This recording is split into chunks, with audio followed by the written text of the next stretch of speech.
মমতা বন্দ্যোপাধ্যায় রাজনৈতিক ব্যক্তিত্ব হিসেবে দেশের মধ্যে অন্যতম। কারণ ইতিহাস জানতে হবে মমতা বন্দ্যোপাধ্যায়ের মতো নেত্রী আপনি গোটা ভারতবর্ষে খুঁজে পাবেন না। আপনি দেখবেন বড় বড় নেতা মন্ত্রী যতজন আছে আমাদের দেশের মধ্যে, তারা কারোর না কারোর হাত ধরে উঠেছে রাজনৈতিক ময়দানে।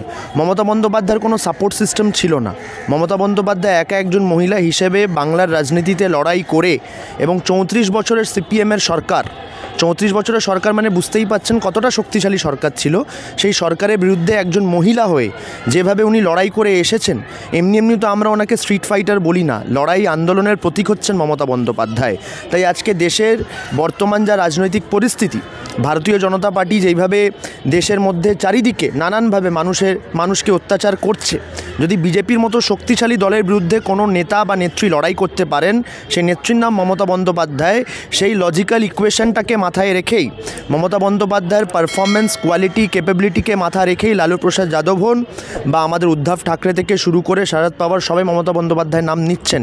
এখানে কোনো জাদু বা কারিশমার ব্যাপার নয়। মমতা বন্দ্যোপাধ্যায়ের দক্ষতাই মমতা বন্দ্যোপাধ্যায়কে ইন্ডিয়ার নেত্রী হিসেবে আগামী দিনে প্রজেক্ট করার চেষ্টা চলছে। এবং হ্যাঁ, আমরাও মনে করি, বিশ্বাস করি যে যদি ভারতীয় জনতা পার্টিকে কেউ শেষ করতে পারে তাহলে মমতা বন্দ্যোপাধ্যায়ই পারে। বিজেপির যদি শেষ কোথাও থেকে শুরু হয় সেটা পশ্চিমবাংলা থেকেই শুরু হতে পারে, এবং নরেন্দ্র মোদী এবং অমিত শাহর মতো নেতাকে যদি কেউ ডিফিট করতে পারে, সেই নেত্রীর নাম মমতা বন্দ্যোপাধ্যায়। ইন্ডিয়া জোট, এই ইন্ডিয়া জোটের মধ্যে এখন যিনি নেতা হিসেবে দায়িত্বে আছেন মল্লিকার্জুন খার্গে, যিনি কংগ্রেসের প্রেসিডেন্ট। কিন্তু তার মানে এটা নয় যে ইন্ডিয়া জোটের মধ্যে শুধু কংগ্রেসের অধিকার আছে বা শুধু কংগ্রেসের ডিসিশন মেকিং পলিসি আছে, সেটা নয়। ইন্ডিয়া জোট বিভিন্ন দল, বিভিন্ন রিজনাল পার্টি থেকে শুরু করে ন্যাশনাল পার্টিকে এক করে একটা ইন্ডিয়া জোট হয়েছে। সেখানে সবার মতামত, সবার সাজেশন, সবার অ্যাডভাইসকে গুরুত্ব দিতে হবে। কংগ্রেস এখন চুপ আছে, সেটা কংগ্রেসের ব্যাপার, কংগ্রেসের কোনো নেতা আপনাকে উত্তরটা দিতে পারবে। কিন্তু যদি সবাই মিলে ইন্ডিয়া জোটের যতজন সদস্য, নেতা নেত্রীরা আছে, তারা যদি ঠিক করেন যে আগামী দিনে মমতা বন্দ্যোপাধ্যায় নেতৃত্ব দেবেন, এবং যেইভাবে আমাদের মুখ্যমন্ত্রী মমতা বন্দ্যোপাধ্যায় নিজেও বলেছেন যে গত কয়েক মাস ধরে যে কটা নির্বাচন হয়েছে আমরা কংগ্রেসের সেরকম ফলাফল দেখতে পারিনি। হরিয়ানা বলুন, মহারাষ্ট্র বলুন, আমরা দেখেছি যে ভারতীয় জনতা পার্টিকে ঠিকভাবে তারা কাউন্টার করতে পারেনি, কংগ্রেস লড়াইটা দিতে পারেনি, এবং সেই কারণের জন্য আজকে মহারাষ্ট্র হাতছাড়া হয়েছে, হরিয়ানা হাতছাড়া হয়েছে। এবং যদি ভারতীয় জনতা পার্টিকে আটকাতে হয় নেক্সট লোকসভা নির্বাচনে 2029-এ, তাহলে আমরা মনে করছি এবং রাজনৈতিক মহল মনে করছে যে মমতা বন্দ্যোপাধ্যায়ের মতো নেত্রীকে সামনে আসা উচিত ইন্ডিয়া জোটের নেত্রী হিসেবে, যিনি ইন্ডিয়া জোটকে লিড করবেন। তাহলে হয়তো 2029-এ আমরা দেখতে পারবো লোকসভা নির্বাচনে যে ভারতীয় জনতা পার্টিকে আমরা হারাতে পেরেছি। তাই দেখুন, কংগ্রেস কি সিদ্ধান্ত নেবে বা অন্যান্য দল কি সিদ্ধান্ত নেবে, এটা সবার ব্যক্তিগত ব্যাপার। কিন্তু বিভিন্ন রাজনৈতিক মহল, রাজনৈতিক নেতাদের থেকে আমরা শুনতে পাচ্ছি যে সবাই মমতা বন্দ্যোপাধ্যায়কে ইন্ডিয়া জোট এর নেত্রী হিসেবে সামনে আনতে চাইছে। মমতা বন্দ্যোপাধ্যায় নিজেও বলেছেন যে ওনার ইচ্ছা না থাকলেও যদি ওনাকে দায়িত্ব দেওয়া হয় তাহলে অবশ্যই উনি এই দায়িত্বটা নিয়ে লড়াইটা করবেন। কারণ উনি লড়াই করে উঠে এসেছেন, ওনার আন্দোলন লড়াই হচ্ছে ওনার প্রতীক। আমরা যদি আন্দোলন বা লড়াইয়ের নাম আমাদের কাছে মমতা বন্দ্যোপাধ্যায়, আমরা যারা পশ্চিমবাংলায় থাকি বা আমরা যারা পশ্চিমবঙ্গে রাজনীতি করি এবং গোটা দেশের রাজনৈতিক চিত্র, মহল এবং ইকুয়েশন এখন যদি দেখেন, যদি একমাত্র নেতা বা একমাত্র কোনো নেত্রী যদি লড়াই করতে পারেন বিজেপির বিরুদ্ধে, সেই নেত্রীর নাম মমতা বন্দ্যোপাধ্যায়। আমরা আশাবাদী যে আগামী দিনে ইন্ডিয়া জোটে যেই সমস্ত দল আছে, যেই সমস্ত নেতারা আছে, তারা মমতা বন্দ্যোপাধ্যায়কে সামনে সারিতে এনে ইন্ডিয়া জোটকে নেতৃত্ব দেওয়ার জন্যে মমতা বন্দ্যোপাধ্যায়কে সামনে আনবে।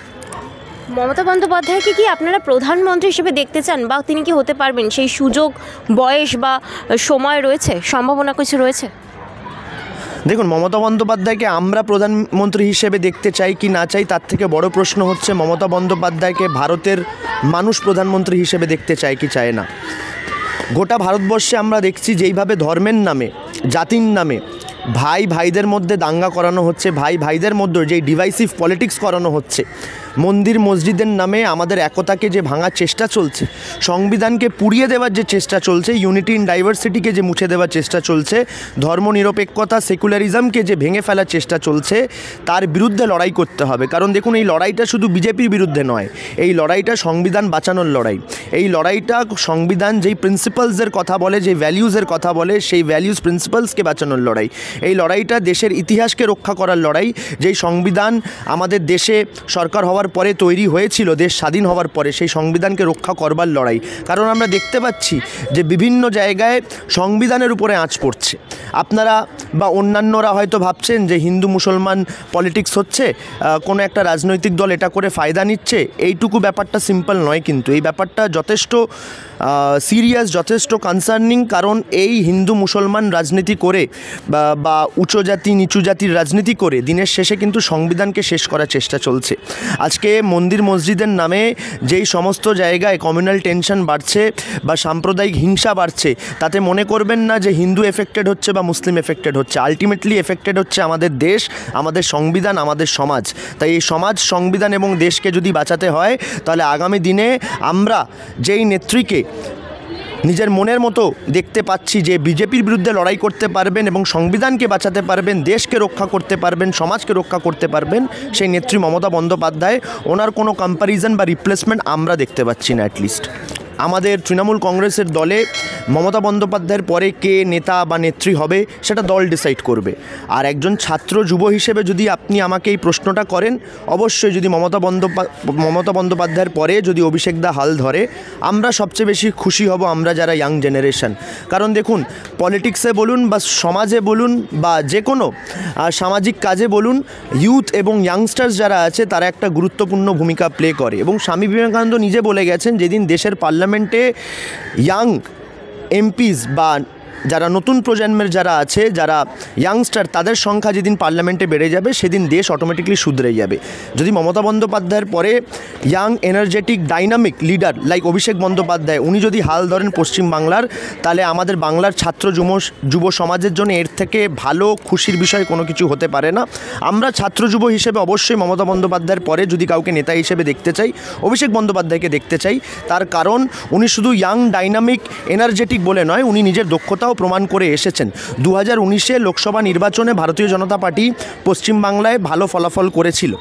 তারপরে যেইভাবে অভিষেক বন্দ্যোপাধ্যায় লড়াইটা করেছেন 2021 নির্বাচনে দাঁড়িয়ে, যখন আমাদের দলের সাথে অনেক রকমের গাদ্দারি হলো, আপনারা দেখেছেন যে শুভেন্দু অধিকারীর মতো নেতা, যিনি তৃণমূল কংগ্রেস এবং নেত্রী মমতা বন্দ্যোপাধ্যায়ের কাছ থেকে অনেক রকমের প্রভিশন অপরচুনিটি পেয়েছিলেন, ওনাকে দল যথেষ্ট জায়গা দিয়েছিল কাজ করার জন্যে, ওনার মতো একজন নেতা 21 নির্বাচনের আগে আমাদেরকে ছেড়ে চলে যান।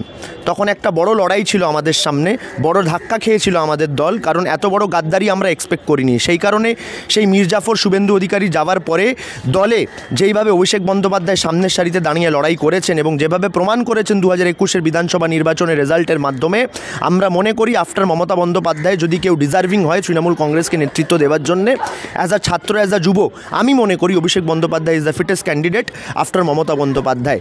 কিন্তু আমি এটা বলবো না এটা দলের ডিসিশন, দল নিজের ডিসিশন নিজের মতো করে নেবে। দলের সিনিয়র নেতৃত্বরা আছে, দলের গুরুত্বপূর্ণ লিডার্সরা আছে, দলের পলিসি তারা ঠিক করবে, দলের ডিসিশন তারা নেবে। আমি আপনাকে এই উত্তরটা একজন তৃণমূল ছাত্র পরিষদের সৈনিক হিসেবে দিলাম, কারণ আমি দিনের শেষে একজন ছাত্র, একজন যুব। অবশ্যই আমার মনের ইচ্ছা এটাই হবে যে আমাদের রাজ্যে বা আমাদের দলের মধ্যে মমতা বন্দ্যোপাধ্যায়ের পরে যদি কেউ নেতৃত্ব দেয়, তাহলে আমাদের যুব সমাজের মধ্যে থেকে অভিষেক বন্দ্যোপাধ্যায়ের মতো নেতা যাতে নেতৃত্ব দিতে পারে, এটাই আমাদের স্বপ্ন, এটাই আমাদের আশা।